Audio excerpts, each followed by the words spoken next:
Hello students, these are set of questions on definite integration which came in the duration of 2021 to 2023.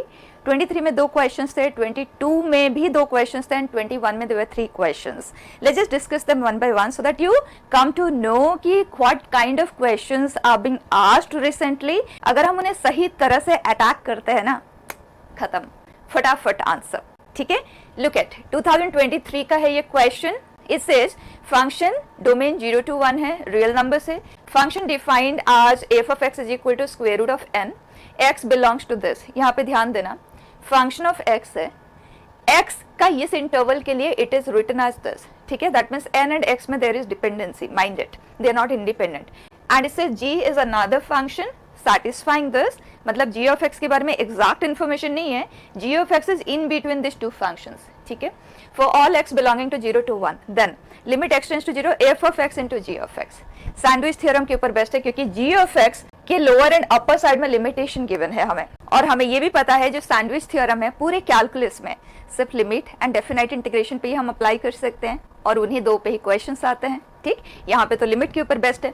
तो बच्चा g of x के दोनों side की limitation हमें given है, हमें f इंटू जी पे काम करना है ना. तो सबसे पहले हम f ऑफ x पे ध्यान देते हैं. f of x is written in terms of n, जबकि लिमिट x पे अप्लाई हो रहा है. तो it is our first duty to write f of x in terms of x. जब तक आप x में नहीं लिखोगे, और x एंड n तो डिपेंडेंट है ना, अगर इंडिपेंडेंट होता तो काम चल जाता. ठीक है, तो हमें उसे सबसे पहले x में कन्वर्ट करना होगा. ठीक, वो हम कैसे करेंगे ये आप देखें. f of x is equal to square root of n for all x belonging to this. Does it mean that अगर x का value greater than I equal to n plus 1 but lesser than 1 by n है तो ये satisfying है. अब मुझे n में नहीं, मुझे x में लिखना है f ऑफ x को, राइट. सो आप यहाँ पे ध्यान देना, can I say 1 by X is lesser than I equal to n plus 1, क्योंकि x एंड n प्लस 1 दोनों ही पॉजिटिव नंबर्स है, n नेचुरल नंबर है एंड x तो ऑलरेडी पॉजिटिव ही है. तो यहाँ से हमें मिलता है बच्चे n is greater than I equal to 1 by X minus 1, जिसे हम 1 माइनस एक्स अपॉन एक्स तो लिख ही सकते हैं, राइट. उसी तरह से यहाँ पे आप देखें, यहाँ से हमें मिलता है n is lesser than 1 by x. तो ओवरऑल बच्चे अगर हम इन दोनों को कंबाइन कर देते हैं ना, तो हमें पता चलता है कि n is greater than I equal to 1 minus X by X but smaller than 1 by X. और हमारा फंक्शन है स्क्वायर रूट ऑफ n. तो square root of n, square root of this, square root of this, is that fine. अब f into G पे आ जाते हैं बच्चे. g ऑफ x दोनों तरफ का लिमिटेशन है. f ऑफ x का भी हमें पता चल गया. On the upper side it is 1 by root X and on the lower side it is 1 minus X square root upon square root of x. तो बच्चे अगर हम f इंटू जी को मल्टीप्लाई कर देते हैं, और वो भी हम इसलिए कर पा रहे हैं क्योंकि दोनों के ही जो आउटकम है ना वो पॉजिटिव है, उनका जो आउटकम है वो सेट ऑफ पॉजिटिव वैल्यूज है, तभी आप ये काम कर सकते हैं. तो यहाँ जब हम इन दोनों को मल्टीप्लाई करते हैं f of x into g of x, हमें पता चल जाता है कि अपर साइड में ना रूट एक्स तो कैंसिल हो जाएगा, it is always lesser than 2. Whereas on the lower side आप देखें यहाँ पे इक्वलिटी है बट यहाँ नॉट इक्वल टू है, तो ओवरऑल ये नॉट इक्वल टू ही आ जाएगा. और वैसे इससे कोई भी फर्क नहीं पड़ता आप ग्रेटर देन लिखे या ग्रेटर देन इक्वल टू लिखे. ठीक है, यहाँ पे आ जाए 1 minus t upon t square root d t. Limit x square two x that is multiplied with this. Perfect. अब हमें लिमिट अप्लाई करना है. x टेंस टू 0, ये तो 2 ही रहेगा. लिमिट x टेंस टू 0, बस हमें लेफ्ट हैंड साइड का इवैल्यूएशन करना है. तो उसके लिए आप सबसे पहले चेक कर लो क्या कोई इनडिटर्मिनेट फॉर्म है. कोई ब्लाइंड अप्रोच फॉलो नहीं करना, ये नहीं कि इसको आप इंटीग्रेट करने पे चले जाओ, बिल्कुल भी नहीं. आप देखें x टेंस टू 0 पे 0 टू 0, तो ये आ गया 0. ये पूरा चीज 0 को अप्रोच कर रहा है, ये 0 को अप्रोच नहीं कर रहा है, ये 1 को अप्रोच कर रहा है, ये 0 को अप्रोच कर रहा है. तो हमारे पास 0 बाई 0 फॉर्म क्रिएट हो रहा है इनके वजह से, इसके वजह से नहीं, वो तो 1 है. तो उसको आपको कुछ भी नहीं करना है, that will give us 1 as it is. ठीक है, सिर्फ इस पार्ट पे आ जाए and apply LH rule only on this part. Do not complicate your work in any way, do not consider any extra term while applying LH rule. ठीक है, तो इसमें जब हम LH रूल अप्लाई करेंगे, differentiate the upper limit in place of the variable in the function. Perfect. Minus differentiation of the lower limit in place of the variable in the function. Perfect है. Than denominator का differentiation. Done बेटा. x tense to 0, बस हमें इतना सा ही calculation करना है और कोई तो वर्क हमारे पास बचा ही नहीं, राइट. यहाँ देखें एक्स स्क्वायर का स्क्वायर रूट मॉड x होता है, x पॉजिटिव है तो दैट विल बिकम x, ये इसे कैंसिल कर देता है. फाइन. अब डिनोमिनेटर को इन दोनों के साथ डिस्ट्रीब्यूट कर देते हैं. Fine. What will you get? 2 root x into 1 minus upon root x, ये कर देता है इससे कैंसिल, माइनस 2 रूट एक्स, यहाँ से 2 यहाँ से 2, ये हो जाता है 4, फाइन, 1 माइनस एक्स स्क्वायर। बच्चे x टेंस टू 0 पे हमें क्या मिलेगा, ये 2 है और ये 0 है, तो दिस इज 2। अब ये जो लिमिटिंग वैल्यू है it is sandwich between 2 and 2, so the value exactly is 2। अब हो सकता है कुछ बच्चों को, अगर आप पहली बार कर रहे हो सैंडविच थ्योरम पे क्वेश्चन, ये दिमाग में आ सकता है कि ये लिमिट तो लेसर देन 2 है, तो हम उसे इक्वल टू 2 कैसे कंसिडर कर सकते हैं। वही तो बात है ना बच्चे, लिमिटिंग वैल्यू की बात हो रही है, मतलब अप्रोचिंग वैल्यू की बात हो रही है। तो जब हम कहते हैं कि इसका limiting value is 2, it does not mean that it is exactly 2, it is approaching towards 2। ठीक है, so here answer is 2। Clear बेटा? नेक्स्ट क्वेश्चन देखें।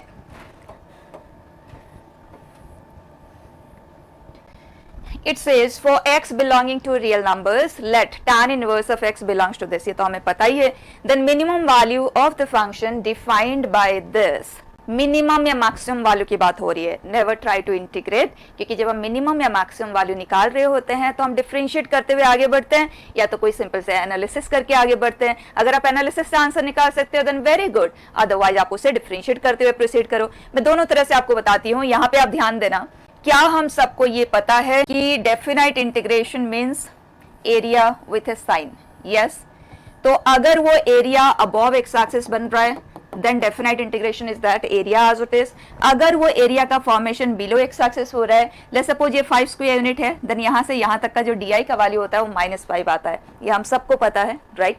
अब आप ध्यान से देखें, जो हमारा इंटरवल ऑफ इंटीग्रेशन है वो पॉजिटिव इंटरवल है या नेगेटिव इंटरवल है, सिर्फ इतना सा देख लो, x tan inverse of x। और क्लियर है, अगर x पॉजिटिव होता है तो tan इनवर्स ऑफ x का वैल्यू 0 से π/2 में आता है, मतलब पॉजिटिव होता है। अगर x नेगेटिव होता है तो tan इनवर्स ऑफ x का वैल्यू -π/2 से 0 में आता है, मतलब नेगेटिव होता है। सो x into tan inverse of x is always positive. Yes, तो ये जो कोई भी इंटरवल है 0 टू ए पॉजिटिव वैल्यू का है, ठीक है। और जो हमारा इंटीग्रैंड है क्या वो भी पॉजिटिव है? ध्यान से देखिए, e का कोई भी पावर लेंगे तो हमेशा ही पॉजिटिव है, ठीक है। एंड t पावर 2023, t क्या है? वेरिएबल अंडर इंटीग्रेशन प्रोसेस, और वो वेरिएबल भी हमेशा ही पॉजिटिव है। Does it mean that the integrand is always positive? Yes. तो अगर आप कोई पॉजिटिव वैल्यू को इंटीग्रेट करते हैं, क्या वो वैल्यू हमेशा ही नॉन नेगेटिव आएगा? I am saying non negative. क्यों? देखो, पॉजिटिव वैल्यू को आप इंटीग्रेट कर रहे हो, इसका मतलब अगर एरिया बनेगा तो अबव एक्स एक्सिस ही बनेगा। अब हो सकता है एरिया बने ही नहीं। कब नहीं बनेगा एरिया? जब लोअर एंड अपर लिमिट दोनों कोइंसाइड कर जाए, राइट? दैट मींस अगर x tan inverse of x का वैल्यू 0 बन जाए तो इसका वैल्यू 0 बनेगा, अदरवाइज ये हमेशा ही पॉजिटिव रहेगा, नेगेटिव तो बनना नहीं है। दैट मींस कैन वी से the minimum possible value of it is 0? Yes. तो अगर ये चीज आपको स्ट्राइक नहीं करता है ना, तो कोई बात नहीं बच्चे, प्रॉपर प्रोसेस से करते हैं। Look at f is this f dash, differentiate the upper limit, that is differentiation of x into tan inverse of x plus differentiation of tan inverse of x into x, that is x upon 1 plus x square, multiplied with upper limit in place of the variable in the function। ठीक, कोई भी परेशान नहीं होना कि इतने सारे term देख के हम परेशान हो रहे हैं। बच्चे एक चीज क्लियर कर देती हूँ, क्वेश्चन जितना कॉम्प्लिकेटेड दिखता है उतना ही सिंपल हैंडलिंग में होता है। सिर्फ आपको पेशेंस रखते हुए उसे देखना होता है कि वो क्या कहना चाह रहा है। 1 प्लस टी, टी हमारे लिए है x tan inverse of x whole power 2023। Perfect. अब हमें ये देखना है कि f डैश इंक्रीजिंग कब है, डिक्रीजिंग कब है। बस इसके साइन को आप स्टडी कर लो, आपको मैक्सिमम मिनिमम सब कुछ वहां से पता चल जाना है, ठीक है। तो बताएं इसका साइन क्या आएगा, तो एक एक को स्टडी करते हैं। ये आज ए होल, ये आज ए होल, ठीक है। tan inverse of x positive कब होता है? जब x पॉजिटिव हो, और जब x पॉजिटिव होगा तो ये भी पॉजिटिव होगा। इसका मतलब अगर x ग्रेटर देन 0 है तो ये पॉजिटिव है, x लेस देन 0 है तो ये नेगेटिव है। तो फर्स्ट फैक्टर के बारे में तो साइन में बिल्कुल क्लैरिटी है। और इस फैक्टर पे अब आ जाएं, x tan inverse of x हमेशा ही पॉजिटिव है, e का कोई भी पावर हमेशा ही पॉजिटिव आता है, इसमें कोई कंफ्यूजन नहीं। x tan inverse of x एक पॉजिटिव वैल्यू है, power 203 positive positive positive, right. इसका मतलब जो कुछ भी इसका साइन के बारे में हमें स्टडी करना है वो सब कुछ इसी के ऊपर बेस्ड है, right? So can we say f dash is positive for x greater than 0 and f dash is negative for x less than 0? That means negative x के लिए ग्राफ डाउनवर्ड मूव करेगा क्योंकि f dash नेगेटिव है। उसके बाद positive x के लिए f dash positive है, अपवर्ड मूवमेंट स्टार्ट हो जाएगा। There is formation of a local minimum at x equal to 0। तो क्लियर हो गया, ये फंक्शन अपना मिनिमम वैल्यू देगा at x equal to 0। अब बस आपको x की जगह पे 0 पुट कर देना है इसमें, that will be the minimum value। तो बचा 0 0, दोनों लिमिट सेम हो गए, आंसर इज 0। ठीक है, feel confident, I'm telling you questions are really very simple, it's just that you need to have patience and you need to have confidence in yourself। ठीक है, next देखें 2022 के questions बेटा। Consider the equation this di value is equal to 1, a lies within this interval, number of a which satisfies, मतलब हमें a को study करना है कि कौन सा ऐसे हो a होगा जिसके लिए इंटीग्रल का वैल्यू 1 आए, राइट तो इंटीग्रेट ही हमें करना होगा, डिफरेंशिएशन का तो कोई स्कोप ही नहीं है ना, क्योंकि ये तो एक कांस्टेंट है, कांस्टेंट को कैसे डिफरेंशिएट करोगे, that will come out with 0 is equal to 0, right. तो बच्चे इंटीग्रेट करने के लिए आप देखें, जब कभी भी हमारे पास फंक्शन ऑफ log x होता है तो हम t is equal to log x तो लेते ही हैं, साथ में आप ये भी देख लो कि न्यूमरेटर में log x का पावर हाफ है, डिनोमिनेटर में log x पावर 3/2 है। तो अगर हम एक साथ चीजों को हैंडल कर ले तो हमारे लिए सिंपल होगा, है ना। तो अब हमारा पहला ट्राई क्या रहेगा, क्योंकि यहाँ पे log x का जो एक्सपोनेंट है ना वो इससे एक कम है, तो क्लियर है कि अगर मैं इसे t कंसिडर करूँ तो ये dt के फॉर्मेशन में पार्टिसिपेट करेगा ना। और अदरवाइज अगर आपको ये चीज ट्राई नहीं करता है ना तो आप t equal to log x लेके डबल सब्स्टिट्यूशन का भी यूज ले सकते हो, छोड़ने वाली चीजें नहीं है, ठीक है ना। तो यहाँ पे I am going to consider this to be t, और हमें ये भी पता है जिस चीज को आप सब्स्टिट्यूट कर रहे होते हैं अगर उसके साथ एडिशन, सब्ट्रैक्शन, मल्टीप्लिकेशन या डिवीजन में कोई कांस्टेंट होता है तो उस कांस्टेंट को भी हम यूज कर लेते हैं सब्स्टिट्यूशन प्रोसेस में, ना भी करें तो कोई ज्यादा फर्क नहीं पड़ने वाला, ठीक है। तो I am considering this whole thing to be t। तो बच्चा t is a minus log x base e whole power 3/2, integration की बात हो रही है, dt के बिगैर तो हम आगे बढ़ेंगे नहीं, so this is minus 3/2 log x whole power half upon log x का डिफरेंशिएशन dx। अब चेक करते हैं, do we have this presence here, हमारे पास ये है और ये है, परफेक्ट। तो हम इस पार्ट को लिख सकते हैं आज -2/3 dt। अब ये रह जाता है -2/3 dt अपॉन t का स्क्वायर, राइट। अब जब हम इसे इंटीग्रेट करेंगे तो this is -1/t, so this and limits of integration की अब बात करते हैं फॉर द न्यू वेरिएबल, ठीक है। यहाँ पे हमने लिमिट अप्लाई नहीं किया, बात एक ही है, यहाँ पे हम स्ट्रेट अवे लिख देते हैं। So limit for the new variable that is t, अगर x का वैल्यू 1 है तो ये हो जाता है 0, लोअर लिमिट है a, और अगर x का वैल्यू e है तो ये होता है 1, so this is a minus 1। तो बच्चा this is 2/3 times of 1/a minus 1 minus 1/a, LCM ले लेते हैं 2/3 a minus a plus 1, so that is 1 upon a into a minus 1, answer आ गया and that is given to us as 1। बच्चा cross कर देते हैं, 3a स्क्वायर माइनस 3a2 को भी इधर शिफ्ट कर देते हैं, this is the quadratic equation. हमें a के वैल्यूज को जानना है कि किस तरह के हैं, तो a minus b plus minus square root of b square minus 4ac upon 2a। अब हमें आगे इसे सिंप्लीफाई भी करने की रिक्वायरमेंट नहीं है, आप यहीं से आंसर कर दें, no a satisfies the above equation, बिल्कुल सैटिस्फाई करता है क्योंकि डिस्क्रिमिनेंट ग्रेटर देन 0 है ना। एन इंटीजर ए सैटिस्फाइज, ये वैल्यू तो नॉन इंटीग्रल है क्योंकि यहाँ पे एक इरेशनल वैल्यू का प्रेजेंस है, so an irrational number a satisfies, बिल्कुल सही है, more than 1 a satisfies this, ठीक है। अमाउंट ऑफ वर्क भी आप देख लें बेटा, ठीक है ना। नेक्स्ट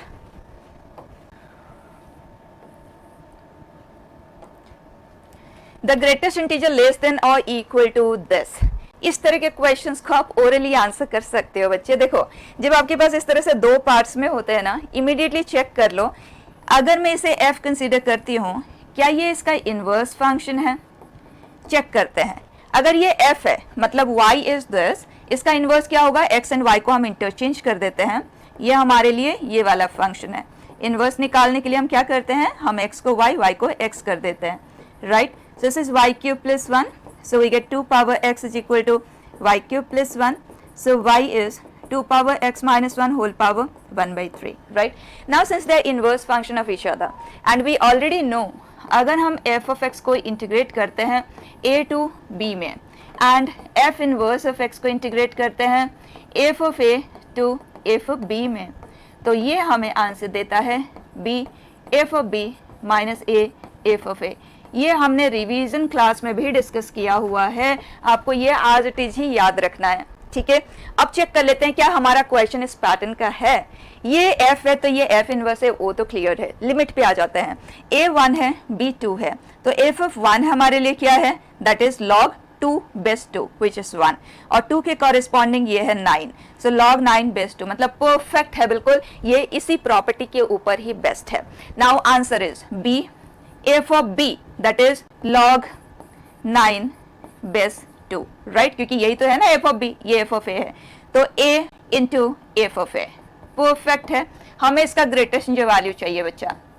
नाउ टेल मी, इसे अगर मैं अंदर शिफ्ट कर देती हूँ that is log of 81 base 2, -1 को तो हम ग्रेटेस्ट इंजर के बाहर ही मूव कर देते हैं, राइट। बच्चा 81 2 के कौन से दो पावर के बीच में आता है? 2 पावर 6 एंड 2 पावर 7 के बीच में आता है, क्योंकि 2 power 6 is 64 and this is 128, right? log to the base 2 being an increasing function, बच्चे ये सब बेसिक चीजें हैं, ये तो हम नॉर्मल क्लासेस में भी डिस्कस करते हैं ना, तो ये वैल्यू 6 से 7 में आता है, तो ग्रेटेस्ट ये वैल्यू इसका 6 आ जाएगा, -1 करेंगे, आंसर इज 5, ठीक है ना। नेक्स्ट 2021 के क्वेश्चन है, 3 क्वेश्चन आ गया, ये कॉमन इंफॉर्मेशन के बेस्ट 2 क्वेश्चन है। ओके, लुक एट, जी आई इस इंटरवल में डिफाइंड है, एफ इस इंटरवल में डिफाइंड है, g1 x is 1, g2 x is this, f of x is sin square x for all x belonging to this, define si to be this, then s1 and s2 के values हमें चाहिए। बता दें s1 क्या है हमारे लिए, f of x into g1 x, f of x is what बेटा, sin square x, g1 x क्या है, 1 है, तो कोई फर्क नहीं पड़ता, this is π/8 to 3π/8। now look at as such हमें पता है साइन स्क्वायर एक्स को हम इंटीग्रेट करते हैं half into 1 minus cos 2x लेते हुए, लेकिन जहां कहीं भी आप सेकेंड्स ऑफ टाइम भी सेव कर सकते हो देन व्हाई नॉट, ठीक है। तो कोई भी क्वेश्चन जब आपके सामने आता है डीआई का, सबसे पहला चीज बनता है शिफ्ट प्रॉपर्टी का यूज लेके, तो देखो that means a plus b जो कि π/2 minus x that will become cos square x, right, x की पे π/2 माइनस एक्स। बच्चे इससे सिंपल सोल्यूशन थोड़ी हो सकता है, इसे तो अब आप ओरली कंप्लीट कर सकते हैं ना।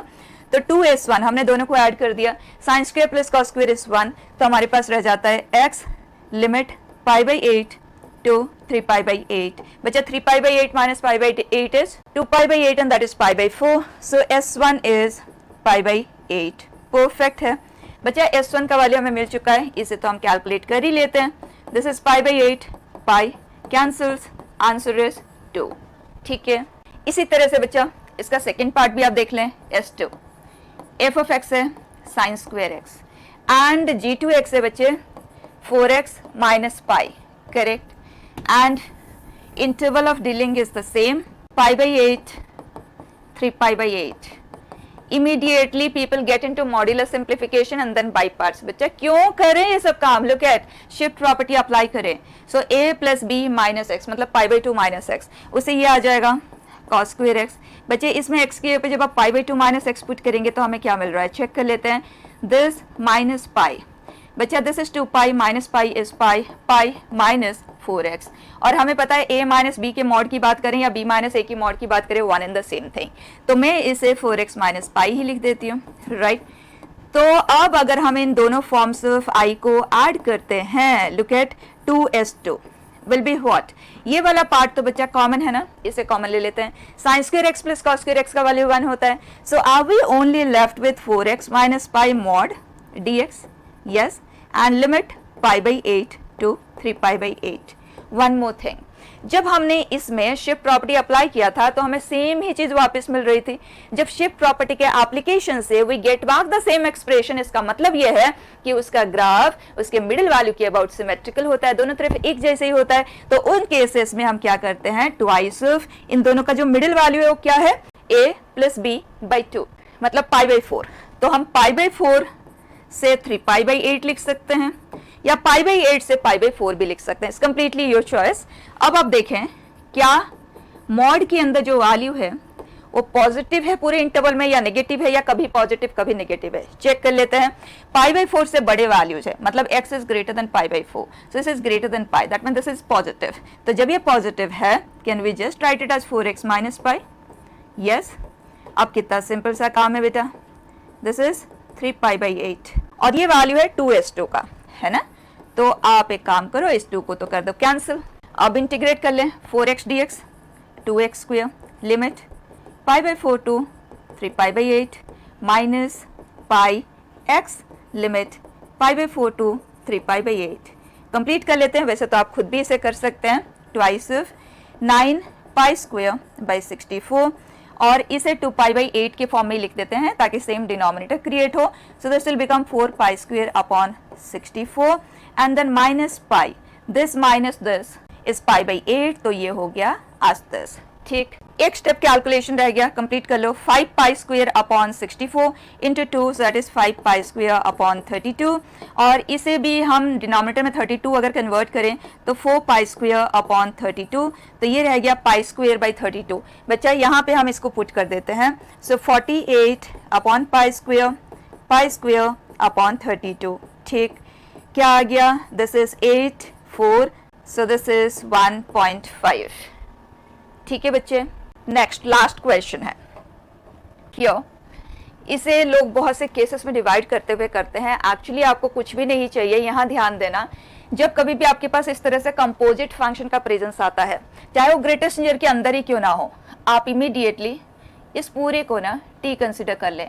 आप चाहे तो स्क्वायर रूट के साथ भी ले सकते हैं, but I prefer taking it as this, क्योंकि स्क्वायर रूट के साथ सब्स्टिट्यूट करोगे फिर आप उसे स्क्वायरिंग करोगे, बेटर है इसी को ही हम ले लेते हैं। अब इंटीग्रेशन के लिए हमें dt चाहिए होगा, तो उसके लिए बच्चा t हमने 10x अपॉन x प्लस 1 को कंसिडर किया है, तो x देख लेते हैं हमारे लिए क्या है।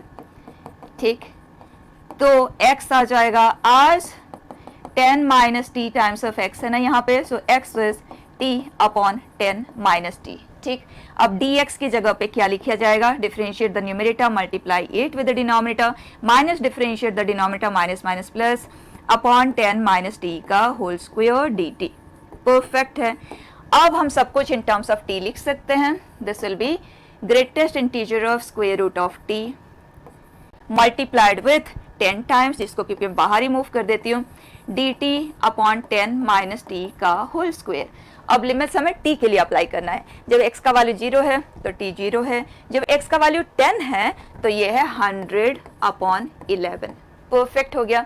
अब आप ध्यान से सुनो, ग्रेटेस्ट इंटीजर के अंदर स्क्वायर रूट ऑफ t है, चेक कर लो square root of t in values of t के लिए क्या रेंज देता है, क्या आउटपुट देता है, क्योंकि 100 अपॉन 11 का मतलब ये है कि 9 पॉइंट समथिंग, राइट। तो जब हम उनके स्क्वायर रूट लेंगे ना तो 0 से 3 पॉइंट समथिंग आएगा और हमें उनका ग्रेटेस्ट जो वैल्यूज चाहिए, तो 0 से 1 के बीच में जब स्क्वायर रूट ऑफ t होगा तो ये 0 बन जाएगा, तो हमें इंटीग्रेट करने की जरूरत ही नहीं है। और जब ये 1 से 4 में होगा तो ये 1 हो जाएगा, और जब ये 4 से 9 में होगा तो ये 2 बन जाएगा, और जब ये 3 से 3 पॉइंट समथिंग में होगा देन इन दैट केस ये 3 कहलाएगा। That's it. अब डायरेक्टली लिख लेते हैं स्क्वायर रूट ऑफ t 0 से 1 के बीच में, तब ये 0 बनेगा, वो हम लिखने वाले नहीं है। फिर देखते हैं ये 1 से 2 में कब होगा, जब t का वैल्यू 1 से 4 में हो, राइट। इन दैट केस ये बन जाएगा आज 1, और बस हमें इसे इंटीग्रेट करना है, राइट, 10 माइनस टी का होल स्क्वायर। उसी तरह से आगे बढ़ते हैं, ये वैल्यू 2 से 3 में कब आएगा, जब t का वैल्यू 4 से 9 में हो, और तब ये बन जाता है आज 2, कांस्टेंट है, बाहर मूव कर दिया इंटीग्रेशन प्रोसेस से, और लिमिट आ जाएगा 4 to 9 and we are suppose to integrate this. आगे बढ़े, नेक्स्ट केस, जब स्क्वायर रूट ऑफ t 3 से 3 पॉइंट समथिंग में, क्योंकि ये 9 पॉइंट समथिंग है, जब उसका स्क्वायर रूट लेंगे तो 3 पॉइंट समथिंग आएगा, राइट। इन दैट केस ये बन जाता है आज 3, तो हम उसे इंटीग्रेशन प्रोसेस से बाहर मूव कर देते हैं, and dt upon 10 minus t का होल स्क्वायर बच्चा लिमिट आ जाएगा 9 to 100/11, क्योंकि t का हाईएस्ट पॉसिबिलिटी जो है हमारे पास है वो 100/11 ही है। परफेक्ट। अब देखो क्या रह गया हमारे पास, ये इंटीग्रल क्या आता है बच्चे, 1/10 माइनस टी है ना। सो 10 टाइम्स ऑफ 1/10 माइनस टी, और लिमिट अप्लाई करेंगे 1 to 4, और ये है 2 टाइम्स ऑफ 1/10 माइनस टी, हम इसमें लिमिट अप्लाई करेंगे 4 to 9, and this is 3 times of 1/10 minus t and limit 9 to 100/11। काम खत्म है, जस्ट वैल्यू सब्स्टिट्यूट करते हैं और आंसर करते हैं 10। बच्चा 4 जब हम यहाँ सब्स्टिट्यूट करेंगे तो 1/6, माइनस जब हमने 1 t की जगह पे पुट किया तो 9। आगे बढ़ें, 2 टाइम्स ऑफ जब हमने 9 पुट किया तो ये आता है 1, 2 टाइम्स है तो 2 है, जब हम 4 यहाँ पे पुट करते हैं ना तो that is 10 minus 4 that is 6, 2/6 है दैट इज 1/3। ठीक है, डायरेक्टली लिख रहे हैं, दिस इज 3 टाइम्स ऑफ, जब हम 100/11 यहाँ पे पुट करेंगे बेटा तो ये आ जाएगा 10/11, रेसिप्रोकल है तो 11/10 3 टाइम्स हुआ 33/10। उसी तरह से जब हम 9 पुट करेंगे तो ये आ जाता है 1, सो दिस इज 3। परफेक्ट। अब कैलकुलेशन कंप्लीट करते हैं। ये जो हम वैल्यू कैलकुलेट कर रहे हैं हम i का कर रहे हैं, फाइनली हमें 9i चाहिए, तो बच्चा डायरेक्टली 9i ही लिख लेते हैं, that will be 90 times of this, और ये दोनों कंबाइन होके बच्चा -1 बनाते हैं, तो हम इन्हें तो यहाँ से रिमूव कर देते हैं, ये -1 बन गया। -1/9, अगर मैं इसे 3/9 करती हूँ तो यह है -4/9, तो ओवरऑल ये हटा देते हैं, दिस इज -4/9। बस अब अगर आप एलसीएम लेके सिंप्लीफाई करना चाहो कर सकते हो, but what I prefer is, let me just go ahead like this, 90/6 बच्चा क्या आ गया 15, right. Then we have 9 cancel हुआ 10, सो दिस इज -40। आगे बढ़े, 33 into 9 that is 297 है ना, एंड देन -90 बच्चा गो अहेड, यहाँ से हमें मिल रहा है 207 और यहाँ से -25, तो यहाँ हमने किया -25, so you get 2 and 182 is the answer। ठीक है ना बच्चा। और जो हमारा सीरीज कंटिन्यूड है, we are going to soon come to definite integration, तब हम 2007 से 2020 तक के क्वेश्चंस वहाँ डिस्कस करेंगे, क्योंकि 21 से 23 तक के तो अभी हमने कंप्लीट कर ही लिया। ठीक है, so we are closing it here.